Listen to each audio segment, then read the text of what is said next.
Assalamualaikum warahmatullahi wabarakatuh. Selamat pagi, siang, malam, Bu dosen, Bu Masna. Perkenalkan, kami dari kelompok 4 yang beranggotakan saya, Rafisi dan Wahyudin dengan NIM terakhir 037. Teman saya yang lainnya, Saya Rangga Lawe. Nama saya Rangga Lawe dengan NIM terakhir 043. dan teman saya satu lagi, yaitu Perkenalkan, nama saya Faris Muafak dengan NIM terakhir 032.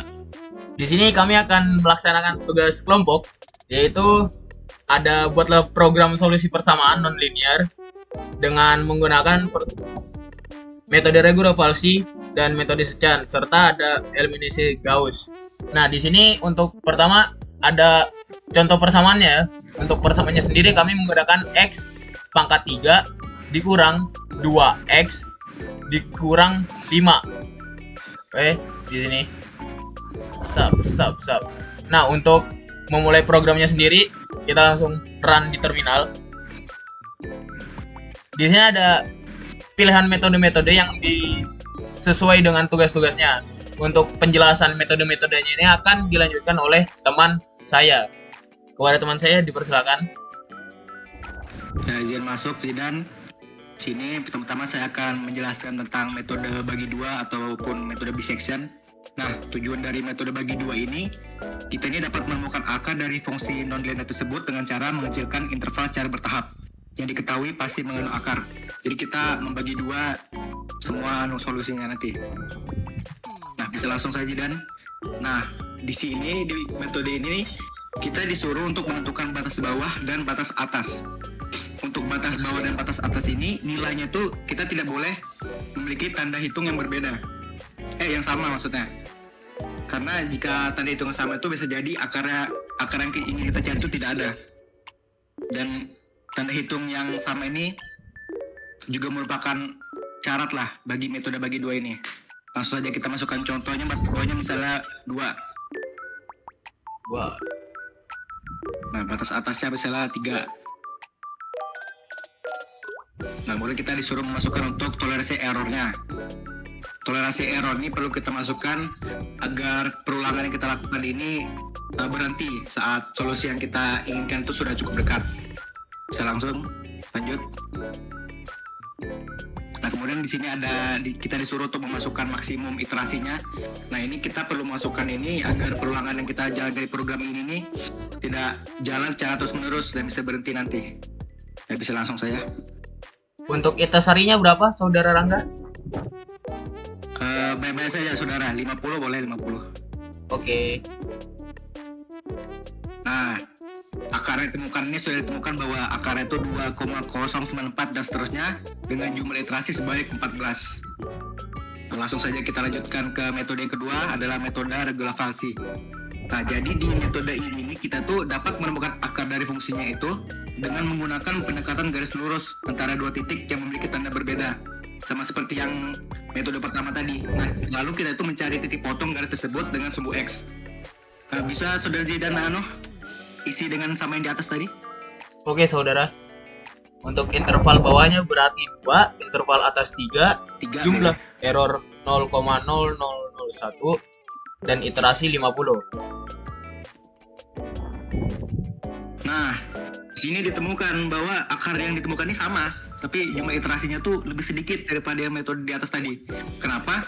Karena metode regurgitasi ini tidak hanya bagi dua secara sembarang saja dia, tapi juga menghitung titik yang lebih dekat ke akar berdasarkan fungsi. Nah, misalnya FA-nya ini lebih besar dan FB-nya itu lebih kecil. Nah, maka garis potongnya itu lebih dekat ke B-nya nanti. Nah, otomatis itu kan kita tuh dapat mendekati akar dengan lebih cepat. Makanya tuh dia lebih cepat dari metode yang pertama tadi. Oke. Kita bisa langsung saja ke metode yang selanjutnya. Ini metode sesan. Sama saja. Tapi ini bedanya metode sesan dengan yang lain ini dia tuh memerlukan tebakan awal pertama dan tebakan awal kedua. Dan juga di sini nih kita nilainya dari tebakan ini tidak perlu sama tanda hitungnya. Itu dia yang membedakan Oke. antara dia dan yang metode lain. Untuk tebakan awalnya berapa? Sama saja ya. Berarti untuk tebakan awal pertama itu 2, tebakan awal kedua itu 3, toleransi errornya 0,0001, dan itasarinya adalah 50. Nah, bisa kita temukan bahwa jumlah iterasi itu lebih kecil lagi dari yang kedua tadi. Jumlah iterasinya itu hanya 5. Mengapa demikian? Karena metode ini tidak dibatasi tanda tadi, tidak dibatasi tanda hitung tadi, sehingga langsung menembak ke arah akar berdasarkan perubahan fungsinya. Oke. Saya lupa bahas yang tadi tuh, yang pertama itu kenapa sih dia paling lambat di antara lain ya? Karena berbanding terbalik dengan yang season tadi tuh, yang metode ini dia tidak nembak langsung ke akarnya, tapi hanya mengecilkan rentang aja tanpa memperhatikan dengan fungsi, makanya dia lambat sekali. Nah, mungkin itu saja yang bisa saya jelaskan. Saya lanjutkan ke teman saya untuk membahas materi selanjutnya. Kepada saudara Faris, dipersilakan untuk melanjutkan pembahasan ke eliminasi Gauss. Oke, selanjutnya di bagian eliminasi Gauss.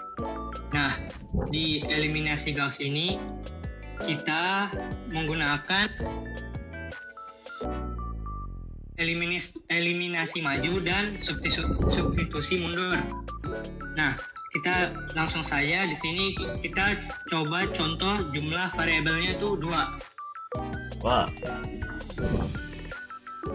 Nah, terus persamaan yang pertama, persamaannya tuh kita pisahkan antar persamaannya tuh kita pisahkan dengan spasi. Kan ini 2, jadi kita masukkan 2 koefisien dan satunya itu konstantanya. Oke, kita masukkan 2, terus spasi 1, dan konstantanya itu 6. Persamaan kedua, masukkan 3, spasi min 4, lalu konstantanya itu 20. Dan itu adalah hasilnya 4 dan 2. Kita coba lagi, ulang lagi. Coba ulang. Oke, kita coba yang 3 variabel. Oke, persamaan pertama tuh 2, spasi 1, spasi 1 lagi, dan konstantanya tuh 6.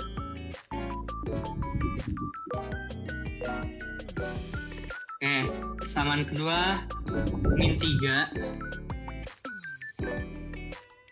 min 1, 2, konstantanya min 11. Persamaan yang ketiga, minus 2, 1, 2, lalu konstantanya min 3, minus 3. Nah, hasilnya ada 2, 3, dan minus 1. Oke, itu saja. Terima kasih. Jadi sekian dari kelompok kami. Kurang dan lebihnya mohon dimaafkan. Wassalamualaikum warahmatullahi wabarakatuh dan terima kasih.